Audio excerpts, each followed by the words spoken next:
Bandeko mbote ya mingi.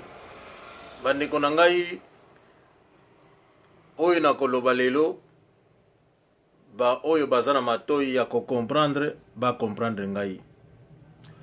Na vi na yekoli likambo moko na yekoli ke soki omoni ligorodo na mai libumu na ye muteza likolo mokongo na se yeba ke likodo wana mikolo na ye esi ekoki to tango na ye ekoki to azali susu na bomoi te. Bandeko likambo mosusu na koloba na bino ezali ke mingi biso batu bayebaka biso oyo tozalaki to oyo tozali mingi na mokolo na biso ya liwa bakoyeba oyo yo ozalaki pamba te sango ye pona papa Simari Masia esali pasi na mawa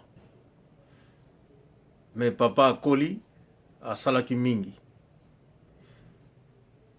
Maloba na ngai lelo nganga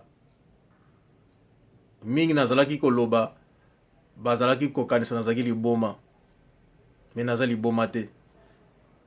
Lelo papa Simari Masia azali lisusu te. Lelo oyo nde mingi oyo bayebaki papa Simari Masia te bakoyeba ye.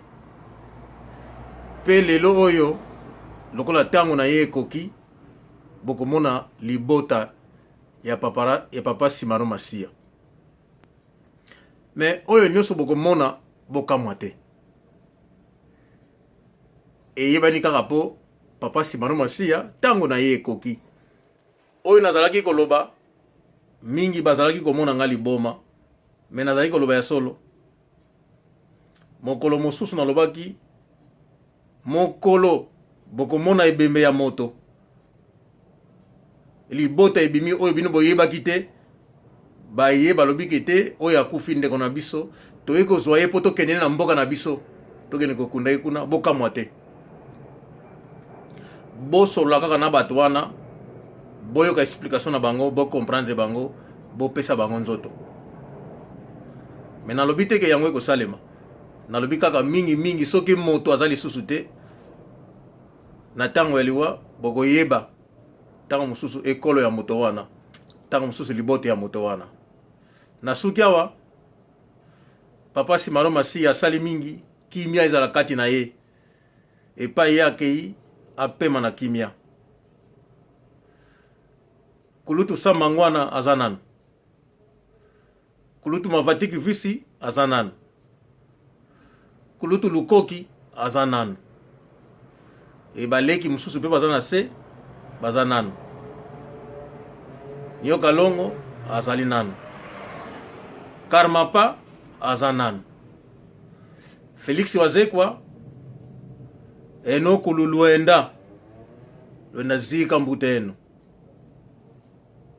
Ekanda Kaluswami diakako itangwe mambo momo imambo ngakhala mawu makambe kanda